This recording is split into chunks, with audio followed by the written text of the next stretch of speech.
tudo bem com você? Eu espero que você esteja muito bem, que você e sua família estejam caminhando cada dia mais na presença de Deus.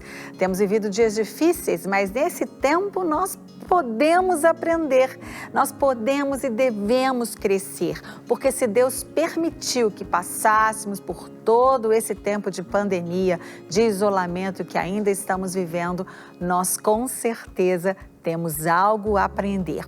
Deus quer nos fazer chegar mais perto dele. Deus quer nos fazer crescer um pouco mais. E ele nos prova para sermos aprovados e para que nós possamos crescer e amadurecer nele. Qual tem sido a sua escolha? Aprender ou murmurar? Ou passar por esse tempo sem nenhum ganho? Com certeza nós podemos ganhar. E uma das lições que nós aprendemos através de toda essa situação do coronavírus é que nós temos muitas vezes dado mais importância à morte física do que à morte eterna. Como assim, Márcia, importância? Exatamente. Quanta preocupação!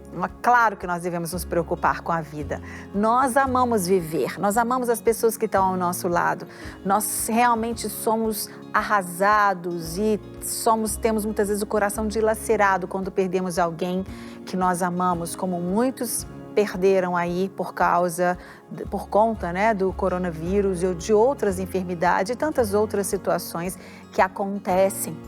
É terrível perder alguém que a gente ama e a gente quer lutar pela vida e a gente deve sim lutar por ela.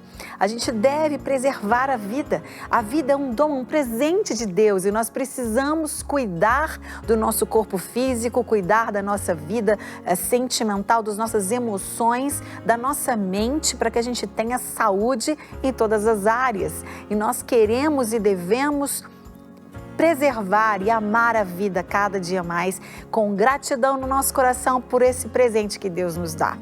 Mas nós vemos que muitas pessoas que até já conhecem a palavra de Deus não se preocupam tanto com a morte eterna, têm se preocupado demais com a morte física. E é claro, como eu acabei de dizer, nós precisamos sim cuidar para que nós possamos ter uma vida cada vez mais longa e mais saudável. Queremos viver mais e melhor no que depender de nós, é claro. Mas e a morte eterna? Esta é a terrível, esta é aquela que nós todos deveríamos nos preocupar mais, nos ater e pensar como é a nossa vida. Será que eu tenho a vida eterna? Será que eu, o dia que Deus me chamar aqui, encerrar o meu tempo aqui na terra, onde eu vou passar a eternidade? A palavra de Deus é clara, nós vamos passar a eternidade com Jesus, com Deus no céu ou não. Depende das nossas escolhas, depende daquilo que nós escolhemos agora em vida. E a palavra de Deus diz em Romanos 6:23 que o salário do pecado é a morte. E aí a Bíblia está dizendo da morte espiritual, da morte, essa morte espiritual que nós temos mesmo em vida. Se você está em pecado, você está morto no seu delito e pecado, como a palavra de Deus diz, você está morto espiritualmente.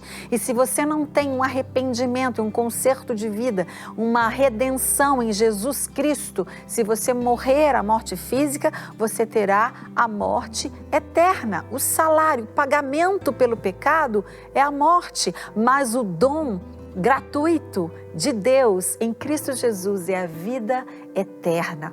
Nós queremos viver eternamente, nós podemos viver eternamente. Nós só vamos conseguir viver eternamente se nós tivermos a nossa vida rendida a Jesus. Se Jesus for nosso único Senhor e Salvador, o nosso nome escrito no livro da vida, no cartório do céu, aí nós teremos a garantia da nossa vida eterna. A palavra de Deus diz em João 5:24, quem ouve a minha palavra e crê naquele que me enviou, tem a vida eterna, não entrará em condenação, mas passou da morte para a vida. É linda a palavra de Deus, o próprio Jesus dizendo isso, não é? E nós precisamos entender que isso depende de nós. Não se preocupe tanto muito mais com a morte física do que com a morte espiritual, porque dela não tem mais jeito, não tem mais volta, a sua escolha deve ser feita aqui. Agora eu quero dar uma palavra para os pais. Eu vejo, claro, eu sou mãe, eu tenho 2 filhas maravilhosas, graças a Deus, e eu cuido delas, eu quero preservar a vida delas. Então, quando elas saem, o que a gente faz? Todos nós estamos fazendo o quê? Estamos cuidando, nós estamos utilizando álcool em gel, nós estamos utilizando os sabões, né? Lavamos mais as mãos, cuidamos, fazemos tudo aquilo que temos aprendido, não é? Para que a gente evite a contaminação pelo coronavírus. A gente tem usado as máscaras, né? Aqui a gente não está de máscara, mas a gente está com todos os cuidados, com a distância, e a gente tem usado as máscaras aí pelas ruas.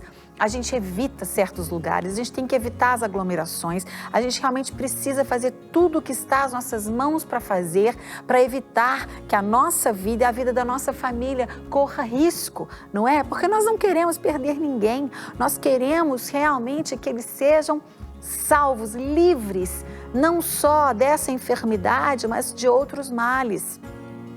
Então, se as minhas filhas, elas já estão numa idade que elas já sabem escolher, então eu não preciso nem lembrá-las.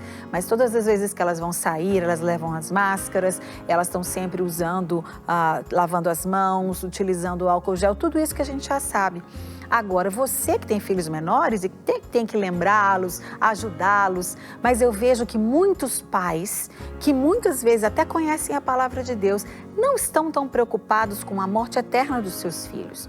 E aí? É claro que se você sabe que o seu filho quer ir numa festa, muitos pais, por exemplo, não concordariam, né? Foram feitas algumas enquetes, algumas pesquisas, se os pais concordariam das escolas, das aulas voltarem presenciais. E muitos não concordam, muitos não levariam seus filhos para a aula com medo deles contraírem o novo coronavírus.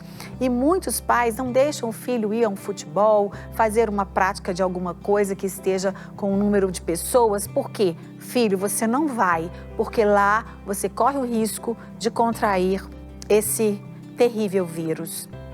Mas eu vejo e eu penso, será que quando acabar tudo isso, você vai voltar a ser como você era antes, deixando sua filha e seu filho irem a festas e sabendo que ali existe um vírus ainda muito pior, que é o vírus das drogas, do sexo ilícito, da contaminação, das mentiras do diabo na mente deles.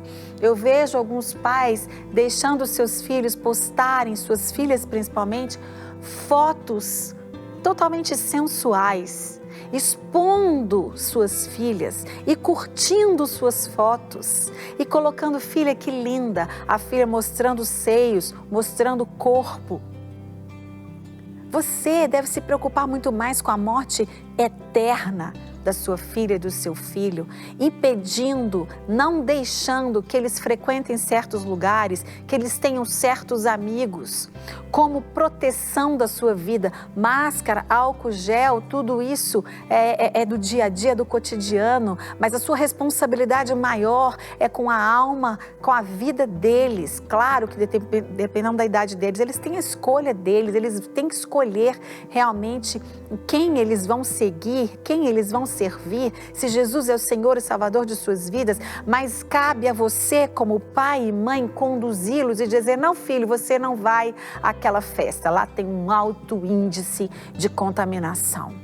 Você não vai àquela reuniãozinha com aquelas amigas ou com aqueles amigos, porque ali tem um alto perigo de você ser contaminado. Não, você não vai colocar esse tipo de roupa e postar essa foto, porque você vai atrair também contaminações da sua alma, do seu coração e da sua mente. Então, você que é papai, você que é mamãe, pense que você não tem a responsabilidade apenas de comprar os produtos e proteger os seus filhos do novo coronavírus. É sim sua responsabilidade, mas que a alma deles corre risco se você, principalmente, com a sua responsabilidade, não assumir uma postura de proteger. Ah, meu pai é careta e minha mãe é careta. Não importa, é a sua responsabilidade. Quando eles estiverem livres, vivendo a vida deles do jeito que eles quiserem, a opção é deles, mas enquanto eles estão dentro da sua casa, enquanto eles moram com você, e você é autoridade sobre eles, você deve, precisa, e diante de Deus você tem essa responsabilidade de cuidar e proteger seus filhos dos vírus que possam atacar a sua mente, das mentiras e falácias do diabo que tem tentado laçar os nossos filhos, que tem tentado tirá-los da vida eterna. As minhas filhas, não. As minhas filhas, graças a Deus, estão caminhando para a vida eterna. Elas têm um relacionamento com Deus através de Jesus e elas já sabem escolher, mas nós, eu e o meu marido, pai delas, temos a responsabilidade de protegê-las com a palavra de Deus, com a oração e com a direção dos lugares, das situações e das circunstâncias em que elas estariam mais suscetíveis, expostas a serem contaminadas e contagiadas. Aquilo que elas assistem na internet, aquilo que elas veem nas redes sociais. O que é que os seus filhos têm visto? O índice de contaminação é altíssimo e a mente e o coração delas estão totalmente ali expostos a todos esses vírus. Diga não a essa contaminação na vida da sua família. Diga não na sua própria vida. Escolha a vida eterna. E para terminar, a gente lembra aqui o apóstolo Paulo. O apóstolo Paulo, nosso professor tão maravilhoso. Ele disse, sejam meus imitadores como eu sou de Cristo. Você pode tentar imitar o apóstolo Paulo. É difícil, né? Porque ele era um top. Ele está num patamar muito acima. Mas ele dizia, olha, para mim, o viver é Cristo e o morrer é lucro. Que eu e você tenhamos essa mentalidade, cuidando da nossa vida, cuidando da nossa saúde para que a gente viva mais e melhor. Mas se o Senhor nos chamar, quando Ele nos chamar, nós estaremos felizes porque estaremos com o Senhor para sempre, na vida eterna que Ele conquistou para mim e para você na cruz do Calvário. Cuide de você, cuide dos seus, principalmente com a vida eterna que nós queremos ter e queremos que os nossos amados tenham. Um grande beijo, a gente se vê no próximo vídeo. Até lá!